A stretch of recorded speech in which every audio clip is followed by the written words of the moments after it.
Hello students, welcome back to Sapphire Blue Chem Spark. Let us start our today's session, the chapter Chemical Bonding. Previous session la electrovalent bond and electrovalent compounds எப்படி form ஆகுது அது வரைக்கும் discuss பண்ணியிருந்தோம்.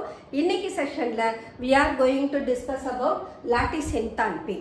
Let us consider the formation of sodium chloride. இது previous sessionலயே discuss பண்ணியிருக்கோம். lattice enthalpy-ய describe பண்றதுக்காக இதை எக்ஸாம்பிளா எடுத்துக்கலாம். இப்போ சோடியம் குளோரைட் காம்பவுண்ட் வேணும்னா சோடியம் அது ஆட்டமா இருக்கும். அதுல இருந்து எலக்ட்ரானை ரிமூவ் பண்ணோம்னா that forms sodium cation. Chlorine மாலிகுல்ல இருந்து குளோரின் ஆட்டம் எடுக்கணும். அந்த குளோரின் ஆட்டம் கூட ஒரு எலக்ட்ரானை ஆட் பண்ற போது that becomes chloride anion. இப்போ Na plus ion and we have Cl minus ion. The cation as well as anion இவங்களை infinite distanceல இருந்து we are bringing them to make it together. அவங்க ரெண்டு பேரும் ஒண்ணா சேர்க்கிறதுக்காக infinite distanceல இருந்து அவங்கள கொண்டுட்டு வரோம். So when they are approaching each other அப்ப என்ன ஆகும்னா some amount of energy is released. ஒரு particular positionல when do they occupy, they will held up with a strong electrostatic force of attraction. அந்த டைம்ல some amount of energy release ஆகும். அப்ப sodium chloride compound form ஆகுற போது some amount of energy release ஆகுது இல்லையா? The same amount of energy which is required to break the sodium chloride solid compound into its gaseous ions. இதுக்கு பேர் தான் lattice enthalpy. So lattice enthalpy அப்படின்றது the amount of energy required completely separate 1 mole of a solid ionic compound into gaseous constituent ions. Sodium chloride form ஆகுற போது எவ்வளவு amount of energy release ஆகும்னா 788 kilojoule per mole. ஒரு mole காம்பவுண்டுக்கு இவ்வளவு amount of energy release ஆகுது. அப்ப the same amount of energy is required to break the sodium chloride in its solid state to form the sodium gaseous ion and chloride gaseous ion. இந்த எனர்ஜியை தான் நாம lattice எனர்ஜின்னு சொல்றோம். Okay, the next one, bond parameters. So bond parameters அப்படின்றப்போ actually we have chemical bond. அது என்ன ஃபார்ம்ல சொல்றோம்? covalent bond னு சொல்றோம். ionic bondன்றது actually என்ன? forces of attraction தான். The ions, the oppositely charged ions are held together due to the forces of attraction among themselves. அப்ப அங்க actually bond இருக்கா அப்படின்றது நமக்கு தெரியாது. ஒரு cation அதனுடைய anion attract பண்ணும், இந்த anion cation attract பண்ணும். So அங்க only attraction மட்டும் தான் இருக்கு. But in the case of covalent compounds அங்க mutual sharing of electron takes place. So during the mutual sharing அங்க molecule ஓட demand பொறுத்து நமக்கிட்ட சிங்கிள் பாண்டும் ஃபார்ம் ஆகலாம், டபுள் பாண்டும் ஃபார்ம் ஆகலாம், அல்லது ட்ரிபிள் பாண்டும் ஃபார்ம் ஆகலாம். அப்ப இங்க நம்பர் ஆஃப் பாண்ட் வேரி ஆகிற போது ஒவ்வொரு பாண்ட் கெமிக்கல் பாண்டை பத்தியும் நாம என்ன பண்ணணும்? டிஸ்கிரைப் பண்ணணும். ஸோ ஒரு கெமிக்கல் பாண்டை டிஸ்கிரைப் பண்றதுக்கு தேவையான பாராமீட்டர்ஸ் என்னென்ன அப்படின்னா, so one is bond length, the other one is bond angle, the next one bond enthalpy and bond order. So இந்த 4 பாராமீட்டர்ஸை பேஸ் பண்ணி தான் ஒரு மாலிகுல் அல்லது ஒரு காம்பவுண்ட்ல எந்த மாதிரியான கெமிக்கல் பாண்ட் பிரசன்ட் ஆகி இருக்கு, அந்த மாலிகுல்ஸ் அல்லது அந்த காம்பவுண்டை ஸ்பிளிட் பண்ணணும்னு சொன்னா எவ்வளோ அமௌண்ட் ஆஃப் எனர்ஜி தேவைப்படும், தென் அந்த பாண்டட் ஆட்டம்ஸ்க்கு இடையில இருக்கக்கூடிய பாண்ட் லென்த் என்ன, தென் அவங்க அந்த காம்பவுண்டை ஃபார்ம் பண்ற போது எந்த மாதிரி அதனுடைய ஆர்பிட்டல்ஸ் ஓரியன்ட் ஆனது, அதனால என்ன பாண்ட் ஆங்கிள் கிடைச்சது, இத பத்தி எல்லாம் டிஸ்கஸ் பண்றது தான் bond parameters. The first one is bond length. Bond length அப்படின்றது actually the equilibrium distance between the nuclei of two bonded atoms in a molecule. ஒரு molecule ஃபார்ம் ஆகுற போது both of them sharing their electron.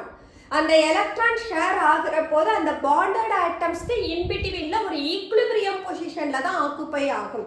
அந்த equilibrium பொசிஷன்னா என்ன அர்த்தம்? So one of the atom it has to attract the electron of other atom and the other atom ஓட nucleus that has to attract the electron of this atom. So இங்க equilibrium அப்படின்றது எந்த பொசிஷன்ல electrons share ஆகுதோ அந்த பாயிண்ட்ல both bonded atoms that makes its stability. அப்போ ஒரு பர்டிகுலர் பொசிஷன்ல எலக்ட்ரான் ஷேர் ஆகுற போதுதான் அங்க mutual attraction among the nuclei with the bonded electrons இருக்கும். அந்த பொசிஷனை தான் நாம ஈக்லிபிரியம் பொசிஷன் சொல்றோம். So that's why it is said to be the equilibrium distance between the nuclei of two bonded atoms in a molecule. For example, AB அப்படின்ற ஒரு மாலிகுலை எடுத்துக்கலாம். It is a heteroatomic molecule இருக்கட்டும். ஏனா we have taken AB. Aன்றது ஒரு ஆட்டம், Bன்றது இன்னொரு ஆட்டம். அப்ப இந்த example எனக்கு ஒரு heteroatomic molecule இருக்கும். Okay? So இந்த heteroatomic moleculeன்ற போது definitely they do differ in their size. அப்ப A ஒரு சைஸ்ல இருக்கும், Bன்றது இன்னொரு சைஸ்ல இருக்கும். Let A be the smallest one, B be the largest one. இப்ப Aயும் Bயும் எலக்ட்ரானை ஷேர் பண்ணி ABன்ற மாலிகுலை ஃபார்ம் பண்ணிட்டாங்க. Actually it is a diatomic molecule. ஏனா bonded atoms only 2. அதனால ABன்ற மாலிகுல் கிடைக்குது. அப்ப இந்த Aன்ற ஆட்டமோட நியூக்ளியஸ்க்கும் Bன்ற ஆட்டமோட நியூக்ளியஸ்க்கும் இடையில இருக்கக்கூடிய டிஸ்டன்ஸை என்னன்னு சொல்லுவோம்னா inter nuclear distance between the bonded atoms னு சொல்லுவோம். இந்த இன்டர் நியூக்ளியர் டிஸ்டன்ஸை we can represent like d of AB equal to.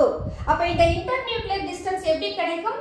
The radius of A plus the radius of B. இந்த bonded atoms ஓட radius add பண்ணோம்னா that becomes equal to internuclear distance. இந்த distance நாம bond length னு சொல்றோம். So this internuclear distance between the bonded atom is said to be bond length. Or we can say the bond length is given by the sum of radius of both the bonded atom. So we can write d of AB equal to radius of A plus radius of B.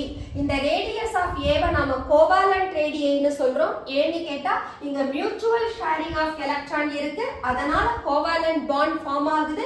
As a result of this we are getting the radii. அதனால இந்த radii-க்கு என்ன பேரு? covalent radii.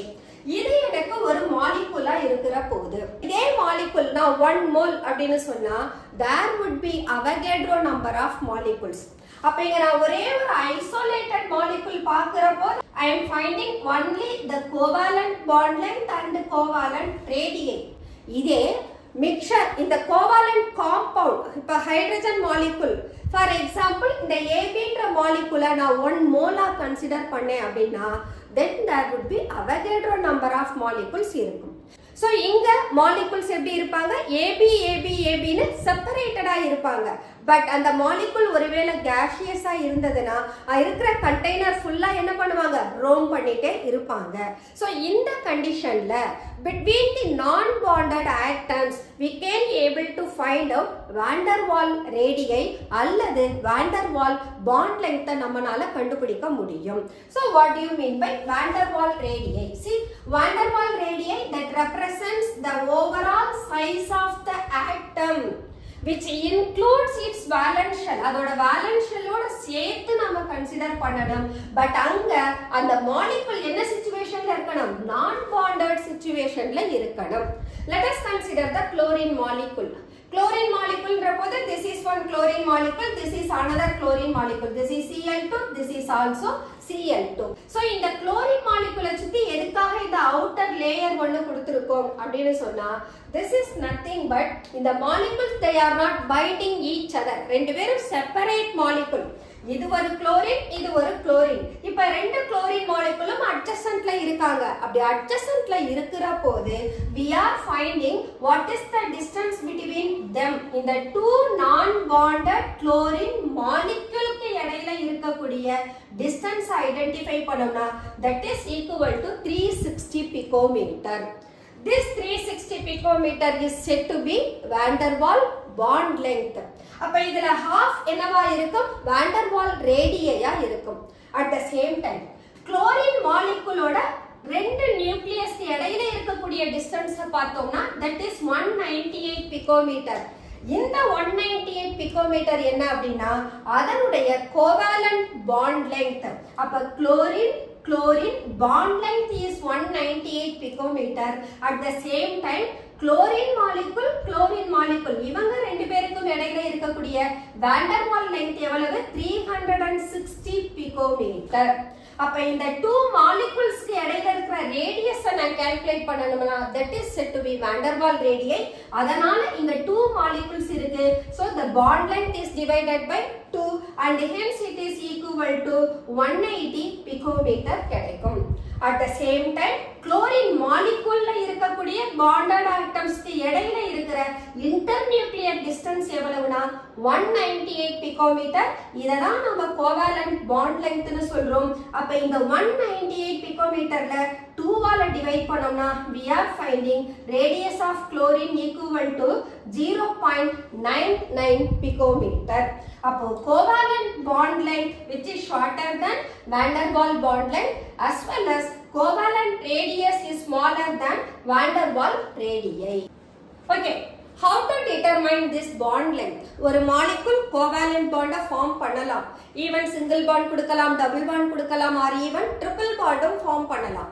But இங்க நாம என்ன சொல்றோம், கான்ஃபிடென்ட்டா இதோட length 360, இதோட length 198 அப்படின்லாம் கான்ஃபிடென்ட்டா சொல்றோம். Actually these bond lengths that can be determined by some special kind of techniques. And the techniques என்னென்ன அப்படின்னா we can find out the bond length of either the molecule or the compound by spectroscopic method அல்லது X-ray diffraction method or even electron diffraction techniques.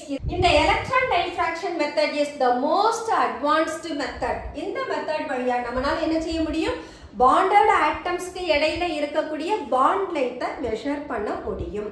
Okay, so we said we have single bond, double bond as well as a triple bond. அப்ப இந்த bond length நான் இந்த multiple bonds ஓட compare பண்ணேன்னு சொன்னா actually bond length becomes shorter when number of bond increases. So let us find the bond length of triple bond is shorter than the double bond which is shorter than single bond. அப்ப triple bond, double bond, single bond உள்ள ஒரே பீரியட்ல இருக்கக்கூடிய element எடுத்தோம்னா we can take nitrogen, oxygen, fluorine. Nitrogen it has triple bond. அப்ப இதோட bond length much shorter. At the same time oxygen molecule போனோம்னா that makes oxygen oxygen double bond which is still shorter than fluorine fluorine single bond. The next one, bond angle. bond angle na enna, actually ஒரு compound form ஆகுற போது நாம என்ன சொல்றோம், electrons mutually share ஆகுதுன்னு சொல்றோம். electrons எங்க present ஆகி இருக்கும், அந்த element ஓட orbital ல present ஆகி இருக்கும். என்னென்ன orbital இருக்கு நமக்கு, s orbital, p orbital, d orbital, f orbital. அப்ப electron share ஆகணும்னு சொன்னா those electrons to be shared among their orbital. அப்ப electron share ஆகுற போது ஒரு particular directionல அந்த orbitals orient ஆவாங்க given spaceல. அந்த given spaceல அவங்க orient ஆகுறதுக்கு தகுந்தா போல bonded atomsக்கு in betweenல bond angle form ஆகும். அததான் நாம bond angleன்னு சொல்றோம். See that it is defined as the angle between the orbitals containing bonding electron pair around the central atom in a molecule or complex ion. ஒரு complex ion-க்கும் bond angle கண்டுபிடிக்கலாம், or even in a compound molecular form ல இருக்கிறவங்களுக்கும் கண்டுபிடிக்கலாம். For example, if I consider water molecule. Water molecule ல oxygen is bonded with 2 hydrogen atom. இங்க hydrogen atom ஓட electron எங்க இருக்கும், 1s1 orbital ல இருக்கும். அதே oxygen ஓட electrons எங்க present ஆகி இருக்கும்னா s orbital ல ஒரு 2 electron இருக்கும், p orbital ல ஒரு 4 electron இருக்கும்.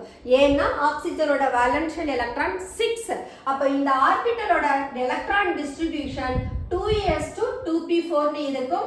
இத நாம ரெப்ரசன்ட் பண்ணோம்னா 2s2 னு கொடுக்கலாம். அடுத்து 2p4 ல இருக்கிறவங்கள 211 னு கொடுக்கலாம்.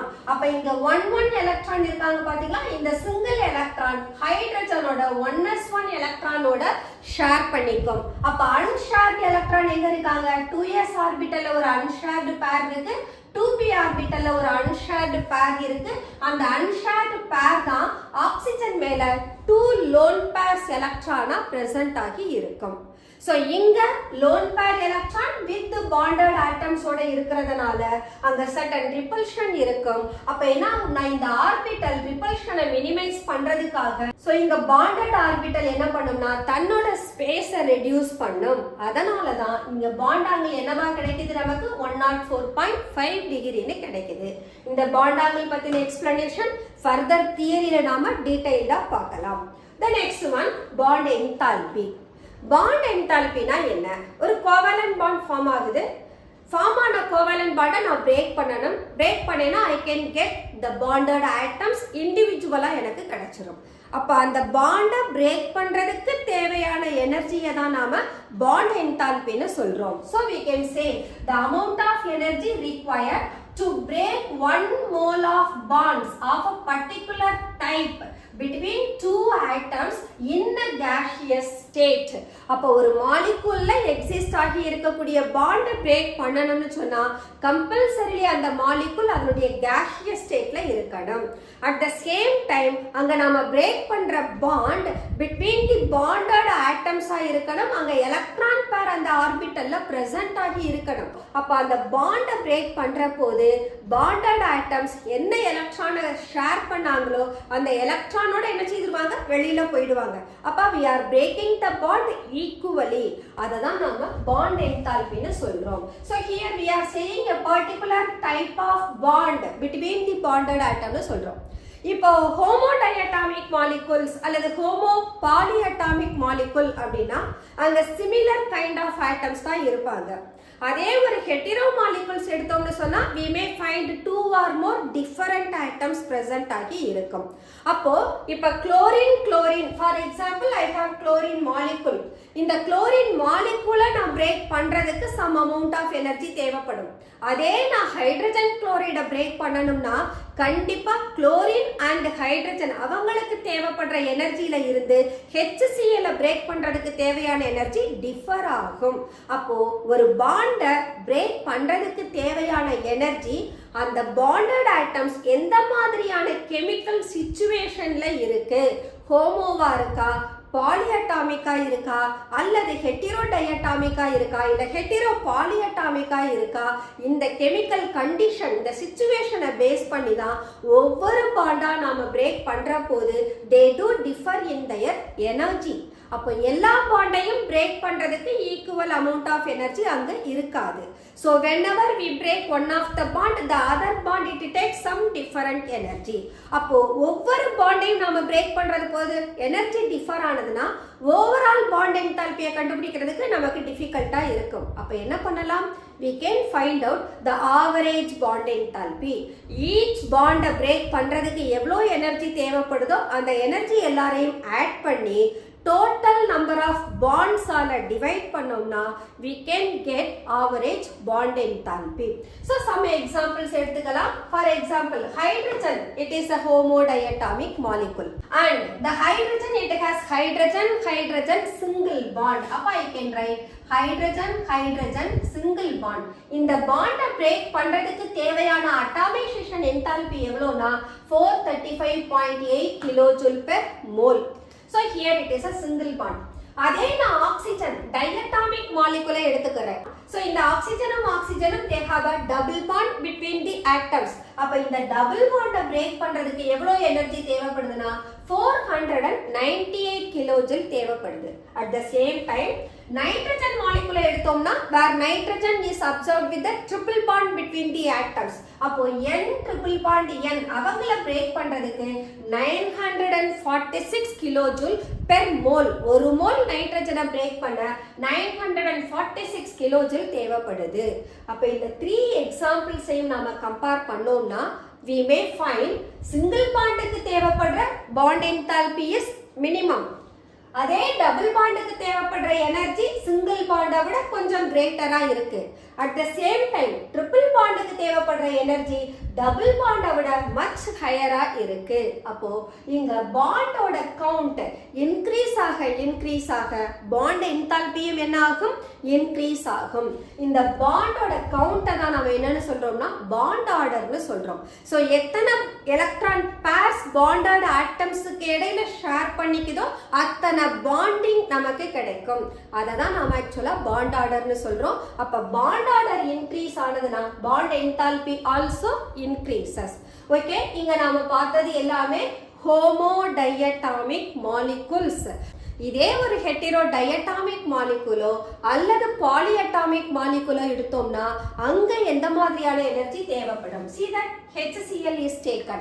It is a hetero diatomic molecule. இதை பிரேக் பண்றதுக்கு தேவையான energy 431 kilojoule. So where we are getting hydrogen and chlorine atoms அவங்களோட gaseous stateல இருக்கு. At the same time ஒரு polyatomic molecules எடுத்தோம்னா for example water is taken. So waterல எப்படி இருக்கு molecule? Oxygen, hydrogen, oxygen, hydrogen னு இருக்கு. அப்போ இங்க எத்தனை பாண்ட் இருக்கு? Total number of bond 2 bond.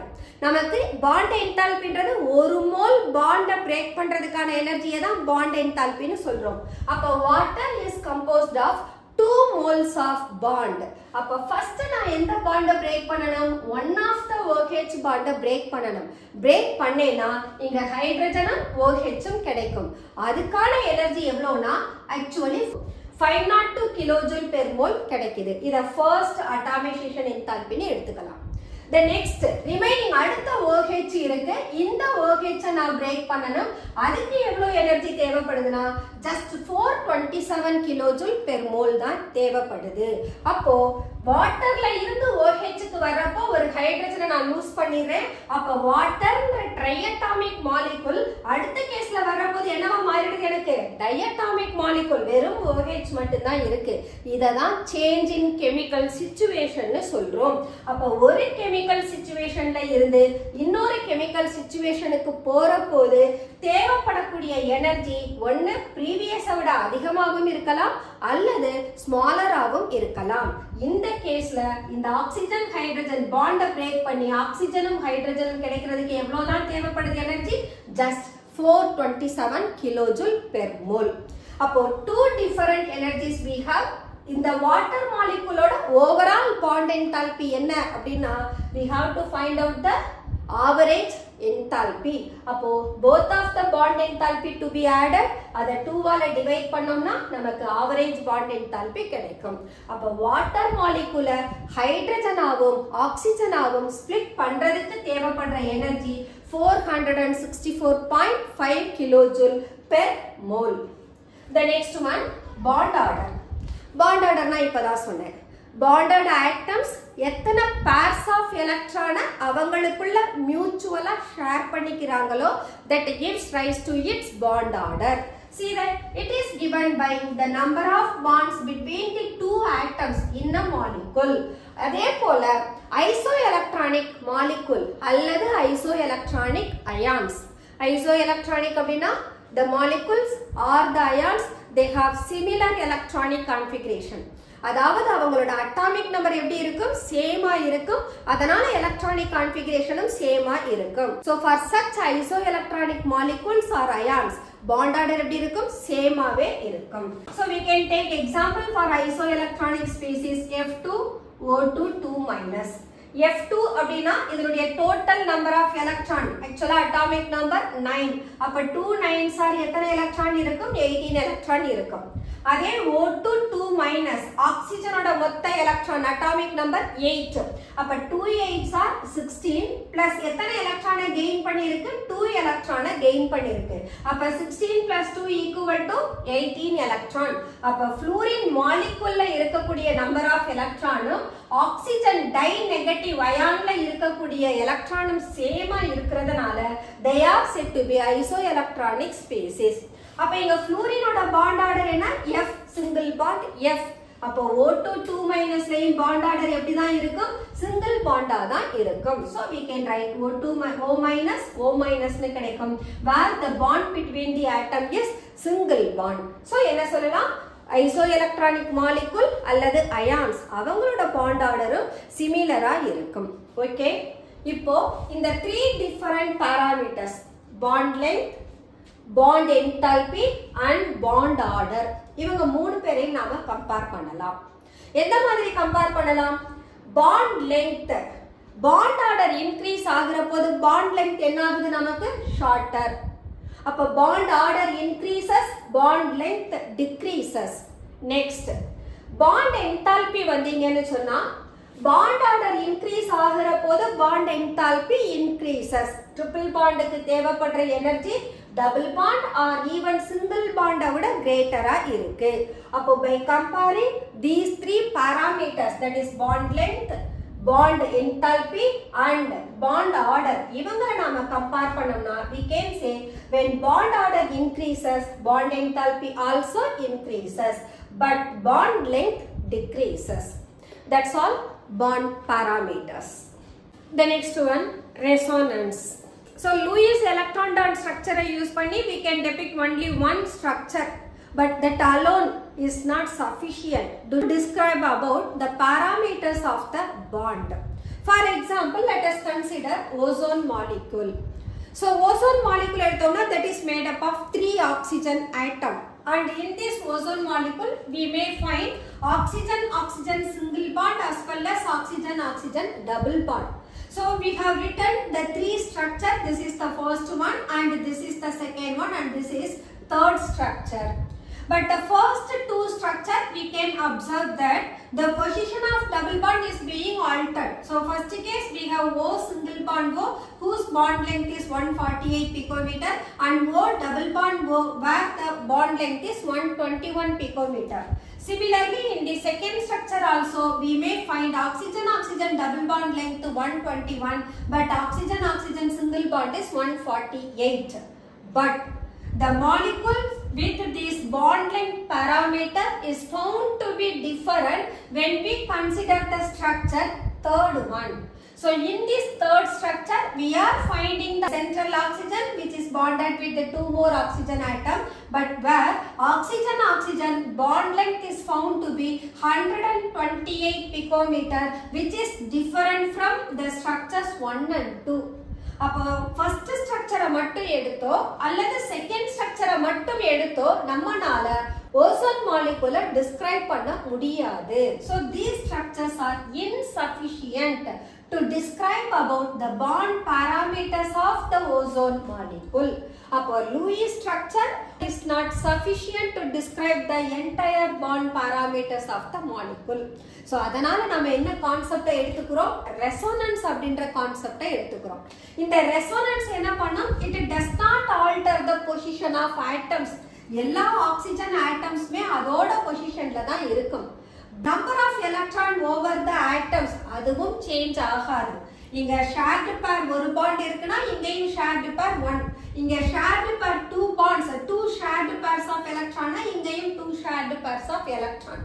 And we did not change the position of nuclei as well as oxygen atom மேல இருக்கக்கூடிய non bonding electron இந்த 1 and 2 structureல consider பண்ணா அதுவும் same. The central atom has 1 pair electron and one of the oxygen has 3 pairs. Here also one of the oxygen has 3 pair and the other oxygen has 2 lone pair. The other oxygen also 2 lone pair. அப்போ first and second structure நாம analyze பண்ற போது we do find the position of atom does not vary as well as the number of unshared pair of electron that too not varying and the bond pair electron எவ்வளோ electron அது share பண்ணி bond form பண்ணதோ அதுவும் vary ஆகல. But when we write the overall structure of the molecule in the structure 3, we are finding the bond length among the 3 oxygen atom is 128 picometer, which is entirely different from oxygen oxygen single bond as well as oxygen oxygen double bond. So this is the reason we are making use of resonance to describe about the complete parameters of the molecule. அப்போ இந்த ozone மாலிகுல்ல இருக்கக்கூடிய bond parameters accurate ஆ நாம measure பண்ணனும்னா we have to depend on resonance. So resonance னா என்ன? Resonance is the concept in which a single Lewis structure cannot describe a molecule accurately.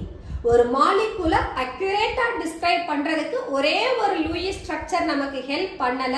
அந்த கண்டிஷன்ல we can write a number of structures with similar energy. இப்போ 1 2 இவங்க ரெண்டு பேரோட எனர்ஜியும் எப்படி இருக்கும் சேமா இருக்கும் and position of nuclei all the oxygen atoms அவங்களோட பொசிஷன் வேரி ஆகல அப்ப similar position of nuclei then bonding and non bonding pairs of electrons see that எல்லா ஸ்ட்ரக்சர்லயும் 1 and 2 ஸ்ட்ரக்சர்ல இருக்கக்கூடிய bond pair electron as well as non bonding pairs of electron similar-ஆ இருக்கு so these are taken as the canonical structures of the hybrid which describe the molecule accurately அப்போ ozone molecule பத்தின complete details வேணும்னா we have to consider all the three structures in the 1 and 2 structure மட்டும் is not sufficient at the same time none of the structures can be isolated first structure மட்டும் தனியா எடுத்துக்கலாம் second structure மட்டும் தனியா எடுத்துக்கலாம் we cannot ஏன்னு கேட்டா இந்த canonical structures are not really existing in a molecule real அவங்க exist ஆக மாட்டாங்க we are depicting the various structure by changing their bond pair and lone pair electron அப்ப இங்க electron lone pair electron pi bond electron என்ன பண்ணிக்கிறாங்க தனக்குள்ள அவங்களோட பொசிஷனை மாத்திக்கிறாங்க but it does not alter the count of number of shared pair electron or even non shared pairs of electron so this gives rise to the various structure for a single molecule and the various structure நாம resonance hybrid னும் சொல்லலாம் அல்லது canonical structures னும் சொல்லலாம் at the same time இந்த molecules எப்போ யார் exist ஆயிருப்பாங்க அதுவும் கிடையாது இந்த மாலிகுலை நாம தான் ரெப்ரசன்ட் பண்றோம் இந்த பர்టిక్యులர் மொமெண்ட்ல ஃபர்ஸ்ட் ஸ்ட்ரக்சர் மட்டும் இருக்கும்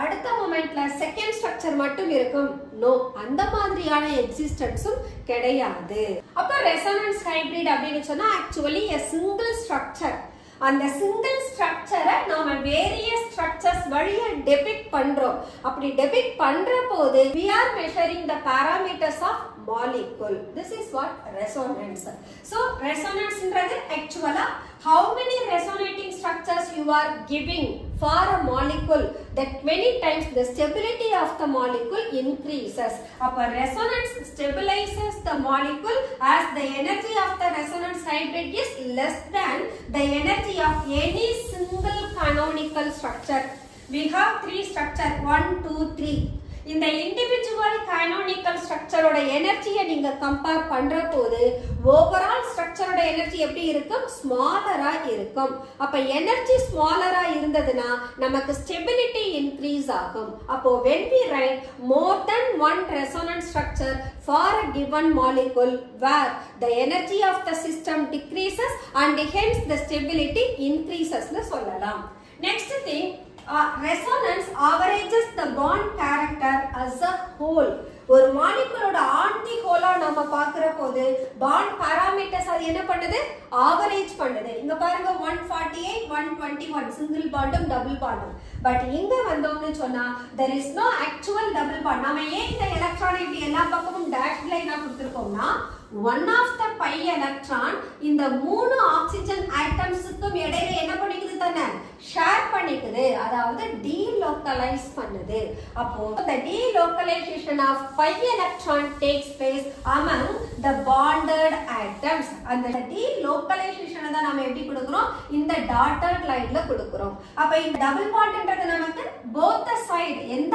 ஆக்சிஜன் ஆட்டம் கூட வேணாலும் இருக்கலாம் அதனால தான் we are representing like this so this is what we are measuring the bond parameter as a whole for a given molecule that's all resonance the next one polarity of bond okay polarity of bond அப்படின்ற போது so we have the molecules as well as the compound இப்போ நமக்கு electrovalent compound தெரியும் as well as covalent compound தெரியும் இந்த electrovalent compound-ஐயோ அல்லது ஒரு covalent compound-ஐயோ நாம டீடைல்டா அனலைஸ் பண்ணோம்னா none of the compound will be purely electrovalent or purely covalent அப்படினா என்ன எந்த ஒரு காம்பவுண்ட்லயும் 100% அது எலக்ட்ரோவேலன்ட் பாண்டையும் பொசஸ் பண்ணாது அல்லது 100% கோவேலன்ட் கேரக்டரும் அதுக்கு இருக்காது அத பத்தி டிஸ்கிரைப் பண்றது தான் polarity of பாண்ட்ஸ்.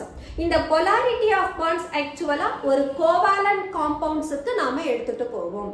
அதே எலக்ட்ரோவேலன்ட் காம்பவுண்ட்ஸ்ல இருக்கக்கூடிய கோவாலன்ட் கேரக்டரை டிஸ்கிரைப் பண்றதுக்கு we have Fajans rules. So let us consider first of all the electrovalent character present in covalent compound. நாம electrovalent bond னு சொல்லக்கூடாது because we are discussing about covalent bond and covalent compounds. அந்த covalent compoundல எப்படி ஒரு ionic character develop ஆகுது அதை பத்தி describe பண்றதுக்காக தான் யாரை பத்தி படிக்க போறோம்? polarity of bonds. So இப்ப நம்ம கிட்ட ரெண்டு டைப் ஆஃப் காம்பவுண்ட் இருக்கும். One is non-polar covalent bond and polar covalent bond. Non-polar covalent bond இவங்களுக்கு example we can take hydrogen, chlorine, oxygen or nitrogen. So இங்க எல்லாருமே நீங்க பாத்தீங்கன்னு சொன்னா homodiatomic molecule. அப்ப homodiatomic molecule தனக்குள்ள எலக்ட்ரானை ஷேர் பண்ற போது அந்த எலக்ட்ரான் எக்ஸாக்ட்லி ரெண்டு ஆட்டம்ஸுக்கும் இன் பிட்வீன்ல ஈக்குவலா ஷேர் ஆகி இருக்கும். அப்ப அங்க ஒரு ஈக்குலிபிரியம் பிரசன்ட் ஆகி இருக்கும். அட் த சேம் டைம் நான் இப்ப ஒரு ஃப்ளூரின் மாலிகுலையே கன்சிடர் பண்றேன். ஆக்சுவலா ஃப்ளூரின் மாலிகுலுக்கு என்ன சொல்லியிருக்கோம்? It has the highest electronegative வேல்யூன்னு சொல்லியிருக்கோம். அப்போ two fluorine atoms they are sharing their electron between the two bonded atoms அப்படின்றப்போ and both of the atoms they have same electronegative value. அப்ப same electronegative valueனா இந்த bond pair electron ரெண்டு fluorine atomம் என்ன செய்துக்க முடியாது? ஈக்குவலா புல் பண்ணும். புல் பண்ற போது நெட் ரிசல்ட் என்னவா மாறிடும்? நமக்கு ஜீரோவா மாறும். அப்ப homodiatomic molecules எடுத்தோம்னா அங்க difference in electronegativity between the bonded atom is found to be zero. Such molecules are said to be non-polar covalent compounds. இவங்களுக்கிட்ட polarity இருக்காது. polarity equal to zero. அப்ப polarity யாருக்கு தான் இருக்கும்? எப்போ bonded atoms-க்கு இடையில electronegative value vary ஆகுதோ அவங்க தான் நமக்கு polar covalent compound-ஆ இருப்பாங்க. இதுக்கு என்ன எக்ஸாம்பிள் எடுத்துக்கலாம்? We can take hydrogen fluoride. Fluorine is more electronegative than hydrogen. அப்ப நாம இதை எப்படி ரெப்ரசன்ட் பண்ணுவோம்? hydrogen, the shared pairs of electron is far from the hydrogen atom. அப்போ electron pair fluorineக்கு பக்கத்துல இருக்கிற போது that possess partial negative charge. And hydrogenல இருந்து shared pair far ஆ இருக்கிற போது hydrogen that possess partial positive charge. இதுதான் polarity. So ஒரு hetero diatomic அல்லது hetero polyatomic moleculesல when do they differ in their electronegativity? Where the polarity develops between the bonded atoms. This is called polar covalent bond. அப்ப இந்த இதை நாம என்னன்னு சொல்றோம்னா polarization அப்படின்னு சொல்றோம். So the polarization occurs between the bonded atoms as a result of the difference in electronegativity of the bonded atom. அப்ப bonded atom க்கு இடையில electronegativity greatly differ ஆனாங்கன்னா அங்க polarization நடக்கும்.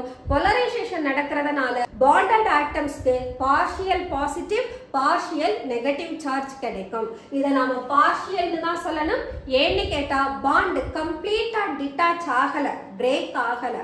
shared pair electron யார் more electronegative atom அவங்களுக்கு closer ஆ இருக்கு, less electronegative atomல இருந்து far ஆ இருக்கு. அப்ப electron distribution vary ஆகிறதுனால we are saying the charge partially developed over the bonded atoms னு சொல்றோம். இதுக்கு தான் polarization னு பேரு. இந்த polarization பேஸ் பண்ணி we can determine dipole moment of polar covalent compound. So dipole moment எப்படி define பண்ணலாம்? It is nothing but the product of charge and distance of separation between the bonded atom. Product of charge na enna? Positive charge, negative charge. இந்த charge நாம எடுத்துக்கிறோம். Then it is multiplied with the distance between the two bonded atoms. அத நாம என்ன எடுத்துக்கிறோம்? Distance of separation னு எடுத்துக்கிறோம். அப்ப charge ஐயும் distance of separation ஐயும் multiply பண்ணோம்னா we will get dipole moment of the molecule அல்லது compound. So இந்த dipole moment mu அப்படின்ற லெட்டர்ல denote பண்ணுவோம். That is mu. So in the dipole moment is given by charge into distance of separation. Charge என்ன யூனிட்ல கொடுப்போம்? Coulomb. Distance என்ன யூனிட்ல கொடுக்கிறோம்? மீட்டர். அப்போ 1 divided is given by 3.33564 into 10 power minus 30 coulomb meter. Okay. Now let us find out dipole moment of some polyatomic molecules. First of all, let us take water molecule. So water molecule எடுத்துட்டோம்னா it is a triatomic molecule. Oxygen is the central atom that is bonded with 2 hydrogen atom. அப்ப இங்க oxygen தான் எனக்கு more electronegative. அப்ப இந்த dipole மொமெண்ட்டை நான் என்ன பண்ணணும்? இந்த மாலிகுல்ல ரெப்ரசன்ட் பண்ணணும். அப்படி ரெப்ரசன்ட் பண்றதுக்கு we have to make use of an arrowhead with the tail. இந்த arrowhead எங்க இருக்கணும்னா most electronegative atoms மேல இருக்கணும். இந்த tail எங்க இருக்கணும்னா less electronegative atom மேல இருக்கணும். So water molecule எடுத்துக்கிறோம். Oxygen is more electronegative and oxygen it has 2 lone pairs of electron over the oxygen. இப்பதான் இந்த oxygen மேல எப்படி இந்த lone pair எப்படி வருதுன்றத bond angle describe பண்ணும். So இப்போ என்ன ஆகும்? Oxygen is more electronegative. அப்ப it withdraws the shared pair of electron towards the oxygen atom. அப்ப அந்த நான் dipole momentல என்ன பண்றேன்? ஒரு arrowhead with the tailல கொடுக்கிறேன். arrowhead more electronegative பார்த்து போகுது. tail யார் மேல இருக்கு? less electronegative atom மேல இருக்கு. Okay, அப்ப the direction of both the arrowhead same directionல போகுது. And moreover இது மேல electron pair இருக்கா? இவங்களும் என்ன செய்வாங்க? ஒரே directionல dipole momentை எடுத்துட்டு போறாங்க. அப்ப the net resultant dipole moment that is to the same direction. So it is greater than 0 இருக்கும். How it is said to be greater than 0 அப்படினா dipole moment is a vector quantity. அப்போ எல்லா வேல்யூஸும் same டைரக்ஷன்ல போனதுனா அப்ப all values are to be added. அப்ப it becomes a positive quantity. அப்போ net resultant dipole moment for the water molecule it is found to be greater than 0 and it is equal to 1.85 dBi. ஒரு டிபைக்கு என்ன value சொல்லியிருக்கோம்? 3.33564 into 10 power minus 30 coulomb metre.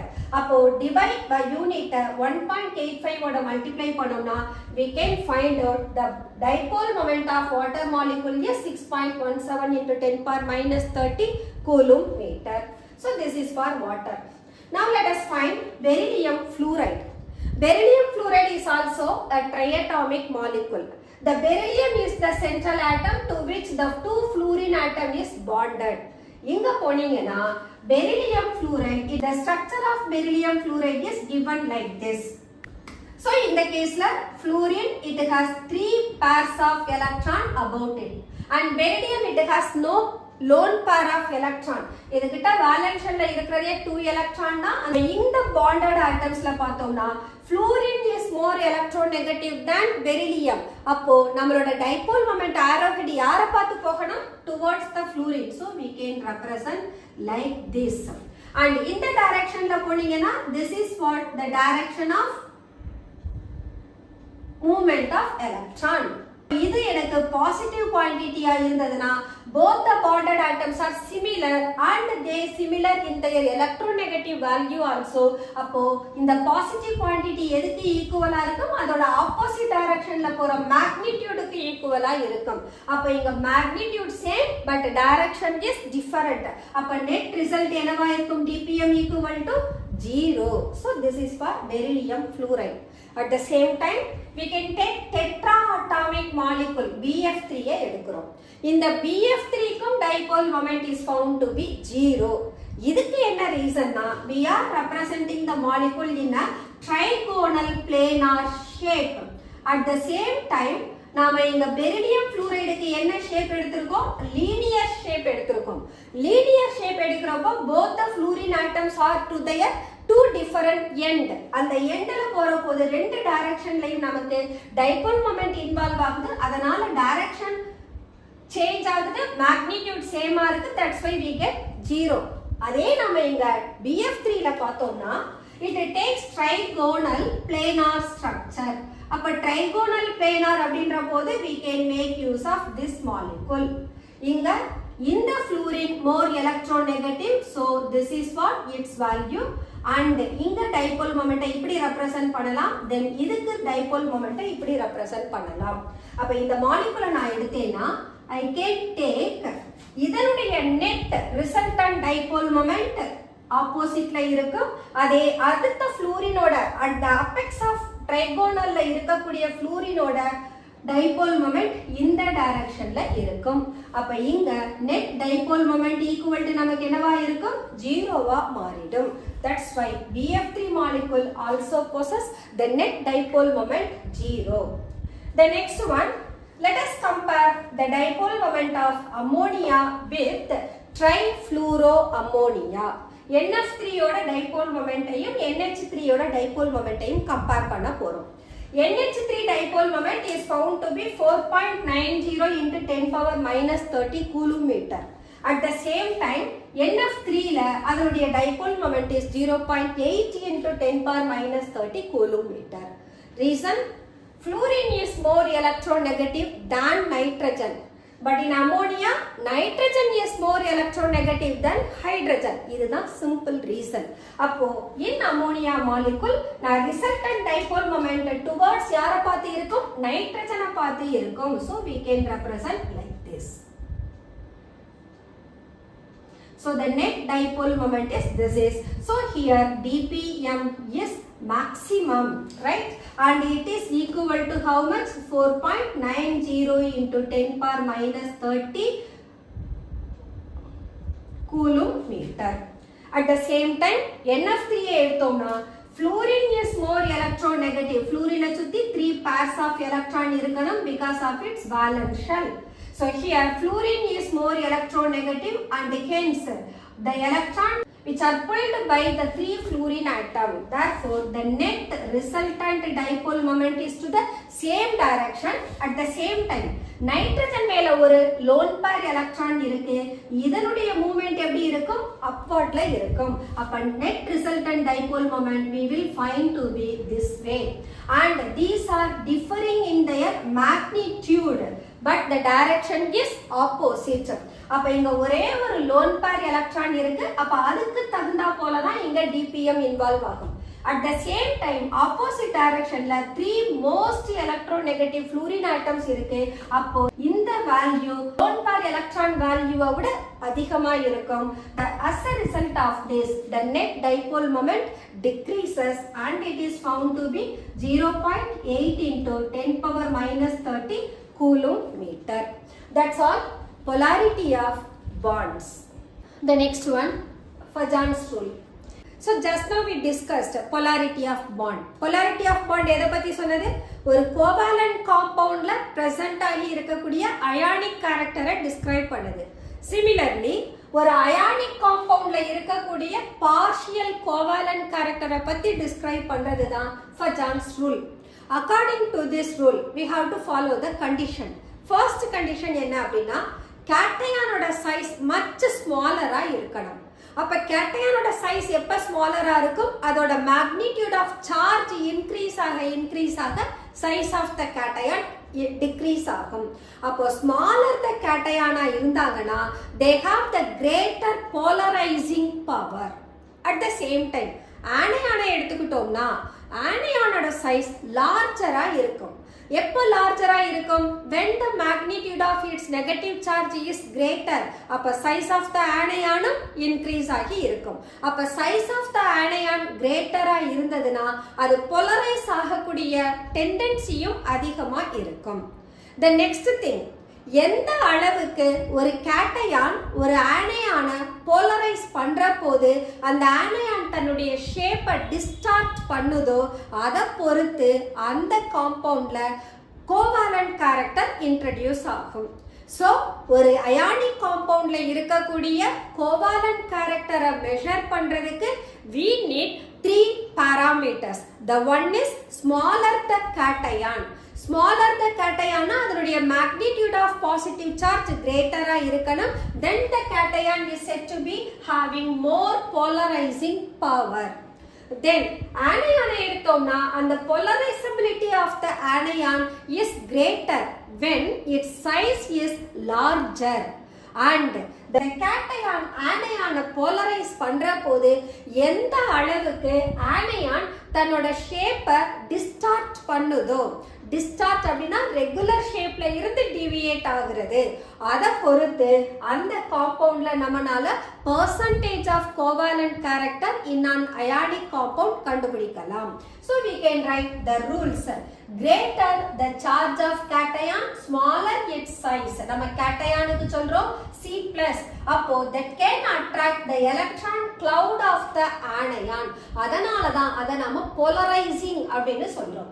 Then higher the magnitude of negative charge. ஒரு anion மேல negative charge ஓட magnitude greater-ஆ இருந்ததுன்னா அதோட size எப்படி இருக்கும்? larger-ஆ இருக்கும். So such anions they have very greater polarizability. அப்போ cation polarizes the anion, and so increase in charge of cation அல்லது anion that increases the covalent character in an ionic compound.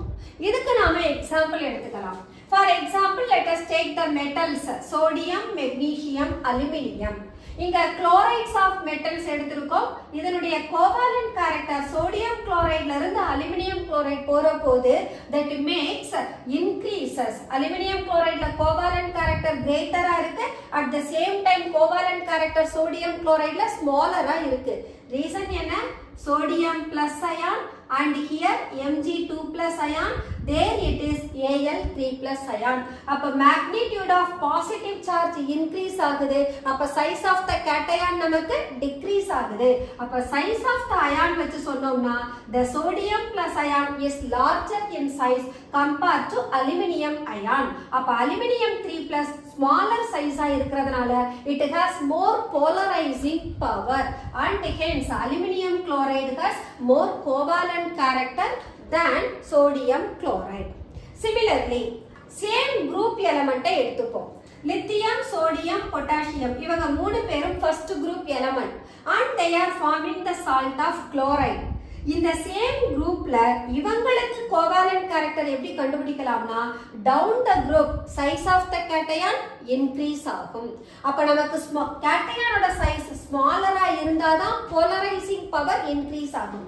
அப்போ lithium chloride in which the lithium ion is much smaller and hence it possesses more covalent character than sodium chloride which is than potassium chloride. அப்ப இங்க lithium, sodium, potassium ஓட sizes எப்படி இருக்குன்னா Li plus is smaller than Na plus which is than K plus. This is what? The size of ion, cation.